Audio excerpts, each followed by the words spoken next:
열대어를 처음 키우시는 분들은 어항을 세팅하고 열대어를 5마리에서 10마리 이상 넣는 분들이 굉장히 많으세요. 이렇게 넣게 되면 처음 3일 동안은 보기 좋을 수 있겠지만 시간이 지날수록 열대어들이 힘이 없어지고 먹이 반응이 없어지며 점차적으로 한두 마리씩 수면 위에 가만히 있거나 수면 아래 가만히 있는 경우를 보게 될 겁니다. 이후 며칠이 지나게 되면 한 마리씩 열대어가 죽어나가게 되는데요.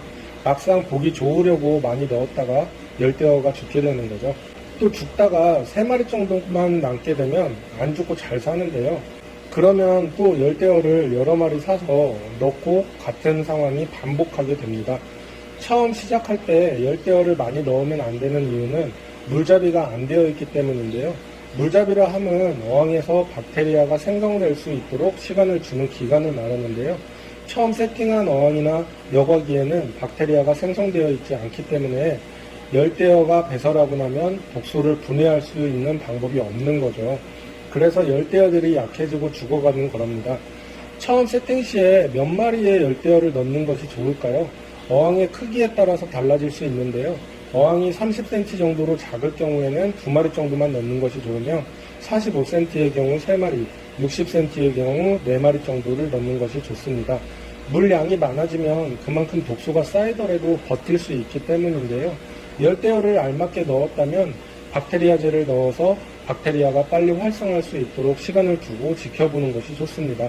박테리아제를 넣지 않아도 자연적으로 생성되기는 하지만 기간이 오래 걸리기 때문에 박테리아제를 넣어 생성 기간을 단축시켜주는 것이 열대어들에게 좋습니다. 이미 열대어를 많이 사와서 넣었는데 열대어들이 수면 위에 둥둥 떠 있어요. 어떻게 하면 좋죠? 라고 질문하시는 분들이 많을 것 같은데요.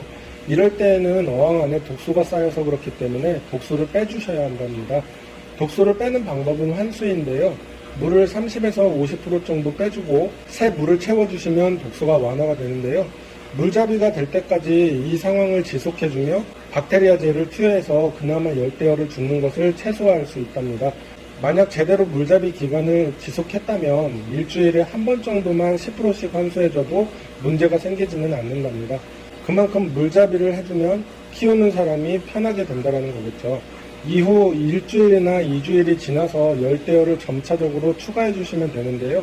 추가를 할 때에도 여과기의 여과력에 맞춰서 마리수를 추가하는 것이 좋습니다. 여과기는 어떤 여과기가 좋을까요? 라고 물으시면 여과제가 많은 여과기가 당연히 여과력이 좋은 거겠죠. 스펀지 여과기는 스펀지 여과기가 큰 것, 다른 여과기들은 여과제가 많이 들어있는 것들이 여과력이 좋다고 할 수 있습니다. 초보분들이 많이 쓰시는 측면 여과기는 스펀지가 굉장히 작죠.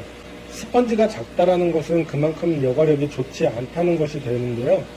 그렇다면 열대어도 많이 키울 수 없게 되겠죠.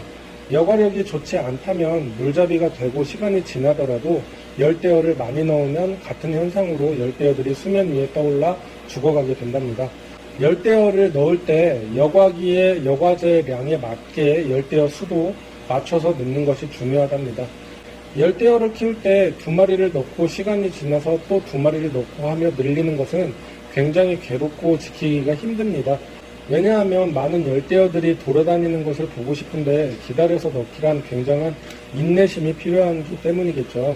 대부분 키우시는 분들은 3, 4일이 지나서 이상이 없다라고 생각을 하고 추가로 투입을 하시는 분들이 많은데요. 이럴 때 물 상태가 안 좋아지고 독소가 쌓여 열대어들이 죽어나가게 된다면 처음부터 다시 또 물잡이를 해야 하기 때문에 악순환이 반복될 경우가 많습니다. 참는 것이 좀 힘들더라도 될 수 있으면 천천히 열대어를 추가하는 것을 추천을 드리고요. 처음 시작할 때 왜 열대어를 많이 넣으면 안 되는지에 대해서 알아봤습니다. 도움 되셨나요? 열대어를 잘 키우고 싶으시다면 구독, 내용이 도움 되셨다면 좋아요 눌러주세요.